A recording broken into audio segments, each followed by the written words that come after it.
Hey guys, welcome back to the channel. Over the last couple months, I made a video of my 1990 Civic DX and also one of my 1991 Civic Si. And now today I want to share with you my 1991 Civic Sedan LX. I've had this car since December of 2010, so it's the longest one that I've owned out of my collection. First, let me give you a little bit of history on the car. It was completely stock when I bought it, right down to the hubcaps. It was automatic, and the previous owner was having issues with it overheating. When I went to look at it, it was low on coolant, so I ended up replacing the thermostat, filling it with coolant. Drove it like that for the longest time until one day it started overheating again. So I ran a compression test and it ended up being the head gasket had failed. So pulled ahead, replaced it, and at that point I drove it maybe for like another year with the stock engine in there and stock transmission. I had no problems with it whatsoever. After one of my trips to visit my parents, I ended up picking up this, I don't remember if it was a 90, I don't even remember what year, I think it was an 88, 89 actually. It was a hatchback DX. It had an LS engine swap in it, a B16A complete. And I ended up buying that car for $1,300, driving it home and using that as my first swap for this car. I put everything onto it new, a bunch of new seals. Same thing I did with the B16 engine. New oil pump, water pump, timing belt. I had it ready to go, and then I used that engine in here first, and at the same time I converted it to a manual transmission. It was my second time doing an auto to manual swap, which relatively, it's an easy swap.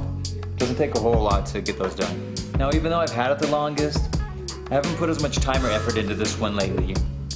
Did some decent mods to it, so I think it's a pretty well-rounded build to begin with. But let me take you around the car today. I'm going to show you everything that it consists of.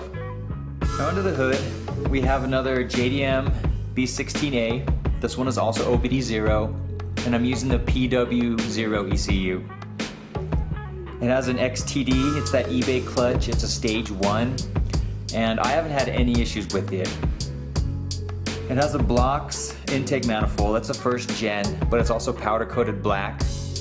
And we also powder coated the throttle body a gloss black as well. The fuel rail, it's an eBay fuel rail, but it came and it said AEM on it, so it's a replica, but it does have that AEM stamping on it. It has the PM6 intake tube, that's off of the 88 and 91 SIs, and the stock airbox. It's being held up by some Hasport mounts with the, I don't remember what the durometer is on the urethane, but it's just a regular street one, so it's very, very soft. It has a B&M short shifter attached to the transmission and the shift linkage, and I have the BWR billet shifter bushings. The linkage, I can't remember if it's an innovative or if it's not a cut and welded linkage, but honestly I can't remember which one is on there. And then for the exhaust, it's a stock exhaust manifold. It's actually a 4-to-1, so it's relatively restrictive. And I have it going to a custom, it's an eBay exhaust, the exhaust piping. It's 2.5 inch. And it was originally made for a CRX, but I lengthened it, and then I used it's called a Walker muffler. And I tucked it underneath the bumper, so it has a little bit different sound to it. It's not as loud as some exhausts out there, but it sounds pretty good for what it is.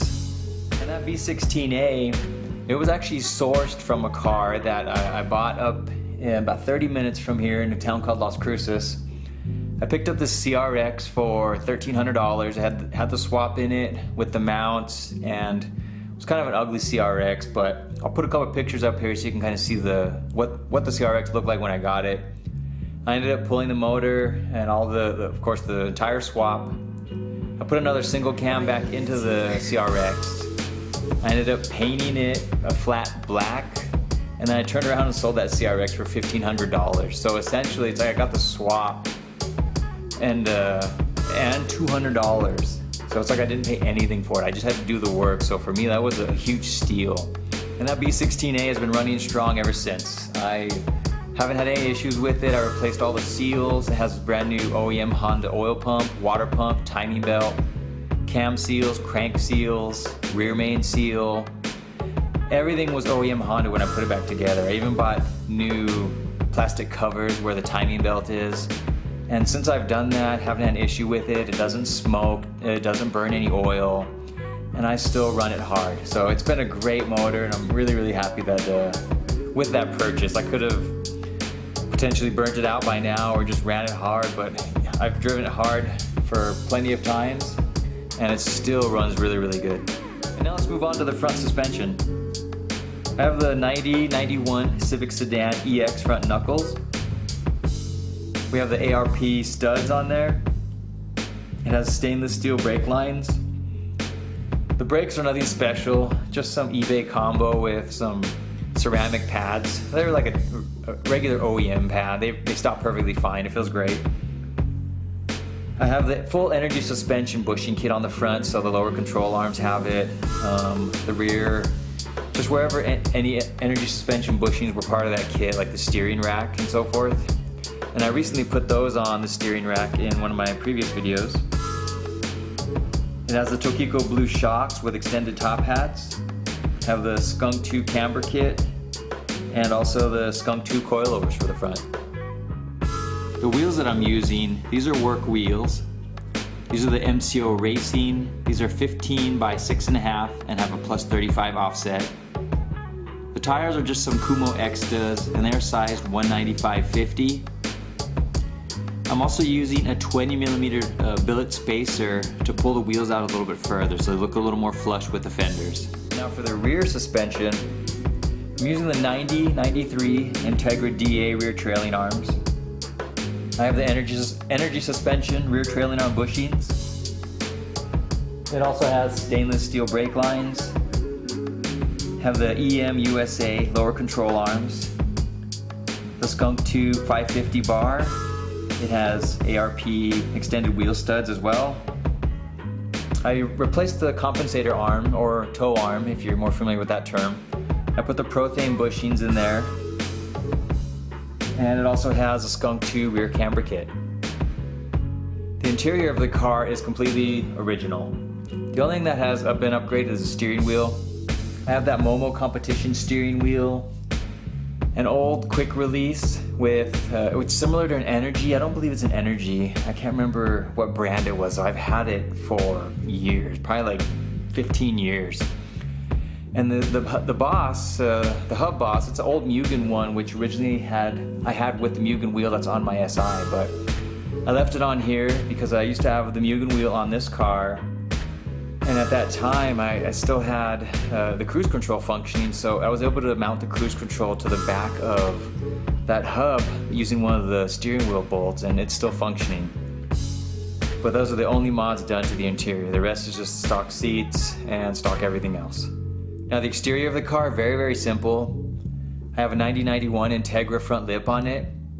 That one is really cool on our sedans because it bolts up using all the stock mounting locations with the exception of the sides. I had used a handful of washers and then a nut and bolt on there just to space it out, and it fits really, really nice. I like the way those look. And on the trunk, I have I don't know if you guys have ever seen those little spoilers they make for the back of windows, like the rear windows. Well, I asked the seller on eBay to make one custom length. I measured my trunk, and he did, and it's very, very simple to apply. I just found the style that I liked, which has this little like raised edge to it, and he made it the perfect length, and it comes with 3M tape, so it was very easy to apply, and it hasn't come off yet. I'm afraid one of these days, like with our heat down here, the 3M might come up, but I like the way it looks. Cool looking trunk spoiler and very inexpensive, plus I'm not drilling any holes in the trunk. And that pretty much wraps it up for the sedan, guys. I think it's a solid build. It's a well-built car. A couple things I'd like to change, maybe some future plans, is get rid of the generic stuff on here, like that Skunk 2, the wire cover. It's a generic one as well. Same with the fuel rail. And maybe the EM USA lower control arms. I like them, they're cool. I haven't had any problems with them. But I would like to upgrade those once the money permits, I guess. Time and money permit. And then I want to repaint the trim on the car and essentially get the entire car repainted because it's fading in a lot of areas. There's the roof is really getting really bad, where it's the clear is gone, some of the paint's gone. Same with the hood, it's getting that way in the trunk. But the body's straight, so that's the main thing I'm concerned about. I'm not really worried about the paint. A car can always be repainted. I'm always more concerned about with straight bodied ES. And then lastly, maybe I'd like to try a different exhaust. I know it's kind of funny, I say I want to upgrade and get rid of some of these generic parts, but I see that on eBay they make an eBay exhaust now for the sedans, like specifically for the sedans, and it's set up like the Skunk 2 exhaust that I have on my SI. So I thought it'd be cool if I can size it perfectly and I could pick my canister of choice and put that muffler on there. But I think it'd be cool just to try it out in general. I know all of us EF guys always want to see how they fit, how they sound and whatnot, and it's $140.